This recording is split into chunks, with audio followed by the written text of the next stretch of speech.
प्राचीन इतिहास ancient history में हम लोग भारत के प्रागैतिहासिक संस्कृति को देखेंगे। मध्य पाषाणिक स्थलों को भौगोलिक दृष्टि से पश्चिम से पूर्व के क्रम में तो पहला है महदा, लेखिया, पैसरा और भीरवानपुर, जो कि यूपीएससी आरओ मेंस 2021 में क्वेश्चन आया है। अगला क्वेश्चन देख लेते हैं। सही सम्मिलित में हम लोग तो नेवासा महाराष्ट्र में है, ईशमपुर कर्नाटक, डिडवाना राजस्थान में, गुड़ियाम गुफा तमिलनाडु में। ये भी यूपीपीसीएस प्री 2023 में आया क्वेश्चन। चलिए जस्ट वे थोड़ा सा आई होप क्लियर दिख रहा हो। प्राचीन काल में आर्यों के जीविकोपार्जन का मुख्य साधन था शिकार, इसको आखेट भी बोलते हैं। वह स्थल जहाँ से प्राचीनतम स्थायी जीवन के प्रमाण मिले तो मेहरगढ़। गंगा घाटी में धान की खेती का प्राचीनतम प्रमाण मिला है लहुरा देव से। मध्य पाषाणिक स्थल से पशुपालन के साक्ष्य उपलब्ध हैं तो बागोर से। मध्य पाषाण काल में पशुपालन के प्रमाण मिले लेखनिया में। मध्य पाषाणिक प्रसंग में पशुपालन के प्रमाण मिले तो आदमगढ़ से। आगे और देखते हैं।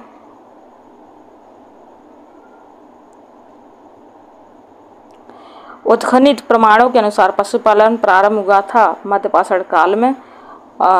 मत्स्यार्थ रहित नवपाषाणिक स्तर प्रकाश में आया गुफराल से। कहाँ से आया? गुफराल से, इसका आंसर हो जाएगा। खादानों की कृषि सर्वप्रथम प्रारंभ हुई थी नवपाषाण काल में।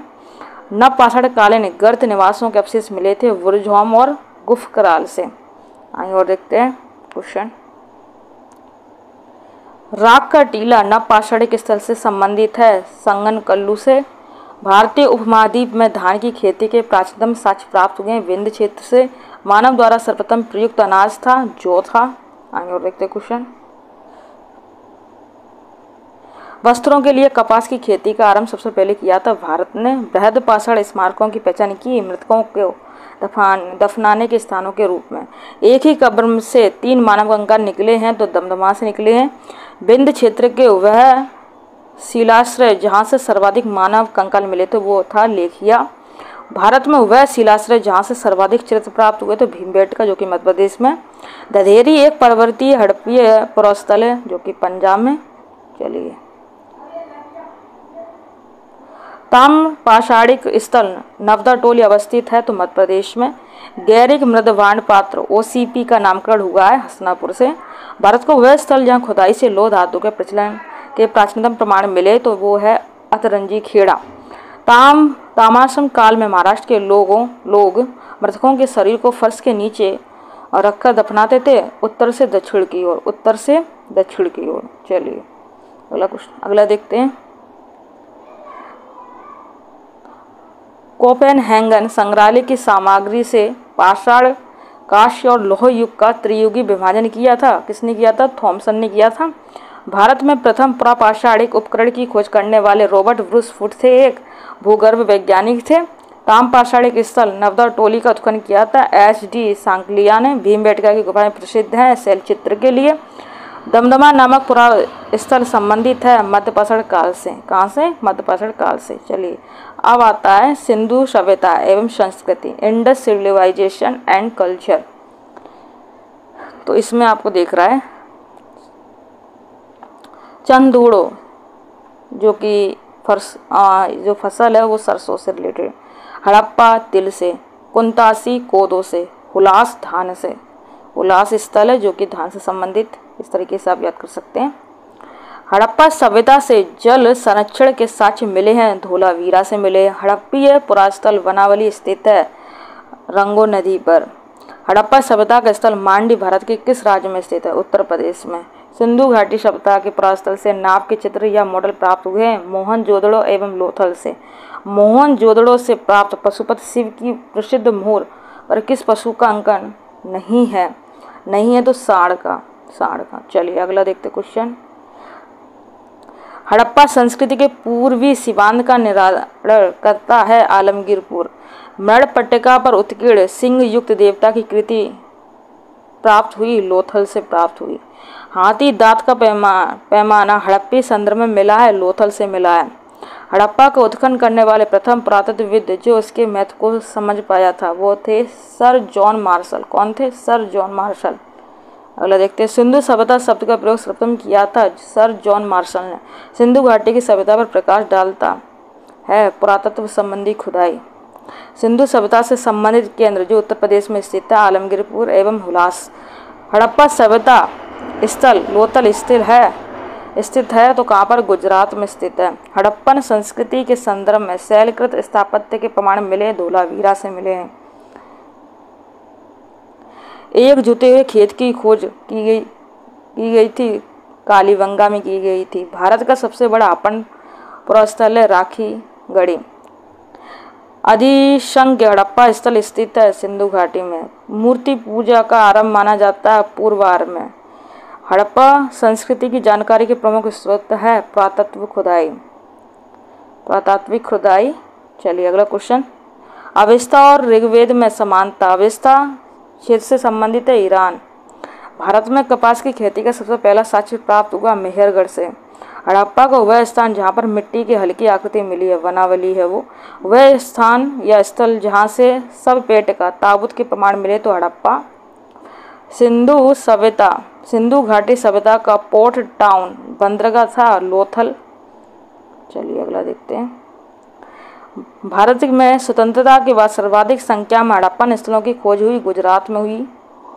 चलिए अगला, अब आता है जस्ट थोड़ा सा ऋग्वैदिक एवं उत्तर वैदिक काल, ऋग्वैदिक एंड पोस्ट वैदिक ईरा। चलिए, ऋग्वेद में उल्लेखित 10 राज युद्ध लड़ा गया परशुड़ी नदी तट पर। पुराणों के 5 लक्षणों का उल्लेख मिलता है मत्स्य पुराण में।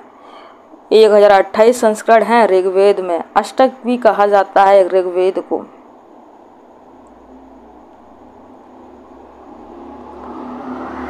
वेद और इधर ब्राह्मण हैं तो ऋग्वेद, कौशितकी और ऐतरेय ब्राह्मण। यजुर्वेद में शतपथ और तैत्तिरीय ब्राह्मण। सामवेद में पंचविश, षण्डविश, अद्भुत तथा जैमिनी प्राप्त। चलिए, और अर्थवेद का है गोपत ब्राह्मण। अर्थवेद का आया काफी बार, सभी आया है, यहाँ पर आप देख सकते हैं जस्ट थोड़ा सा।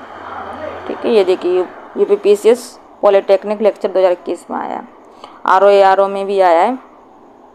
चलिए,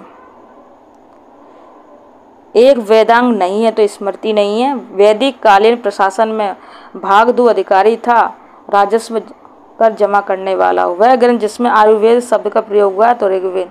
महाभारत ग्रंथ का उपनाम है सतसहस्त्री संहिता। पवित्र गायत्री मंत्र अंतविष्ट है ऋग्वेद में। गायत्री मंत्र के नाम से प्रसिद्ध मंत्र सर्वप्रथम मिलता है ऋग्वेद में। ऋग्वेद की मूल लिपि थी ब्राह्मी। ऋग्वेद पर आधारित संकलन है सामवेद। ऋग्वेदिक धर्म था बहुदेववादी।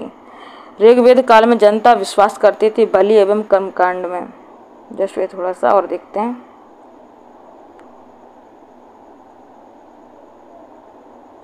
गोत्र शब्द का प्रयोग सप्तम हुआ था ऋग्वेद में।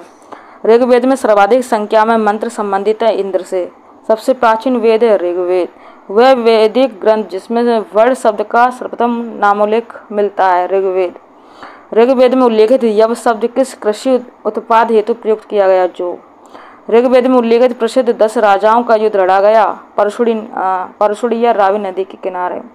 चलिए, परशुड़ी का ही नाम रावी है। चलिए, ऋग्वैदिक काल के प्रारंभ में महत्वपूर्ण मूल्यवान संपत्ति समझा जाता था गाय को समझा जाता था। वैदिक काल में अग्रगण्य माना गया गाय को। वैदिक साहित्य में जिसमें मोक्ष की चर्चा मिलती है उपनिषद। वैदिक देवताओं में पुरोहित माना जाता था बृहस्पति को। उत्तर वैदिक काल में आर्य संस्कृति का धुर समझा जाता था कुरु और पांचाल। वैदिक कर्मकांड में होता संबंध है ऋग्वेद से। आरंभिक वैदिक साहित्य में सर्वाधिक वर्णित नदी है सिंधु नदी। चलिए अगली देखते हैं। इधर ऋग्वेद में माते तमा, देवी तमा और नदी तमा संबोधित किया गया सरस्वती नदी को। शुक्ल यजुर्वेद की संहिता है बाजस्नेयी।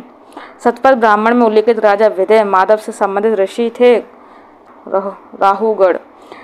जिस ग्रंथ में पुरुष मेध का उल्लेख हुआ वह है शतपथ ब्राह्मण। गोपद ब्राह्मण संबंधित है अथर्ववेद से। आयुर्वेद अर्थात जीवन विज्ञान का उल्लेख सर्वप्रथम मिला अथर्ववेद में। वह उपनिषद जिसमें पहली बार निराशावाद के तत्व दिखाई देते तो मैत्रायणी। किसमें? मैत्रायणी। चलिए अगला देखते हैं। इधर